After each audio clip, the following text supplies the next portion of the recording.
Okay, so Blender for macOS is distributed as a disk image file. Just double click on that to mount it, and then pull the blender.app into your applications folder, and that's that.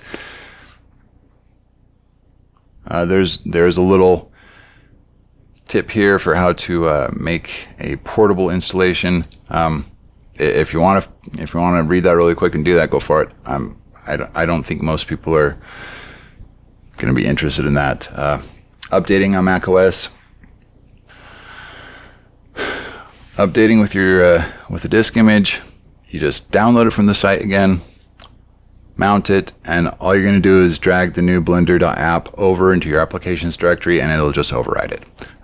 There will be a splash screen asking you if you want to keep your defaults, and so if you do, just say yes. So that's that for macOS.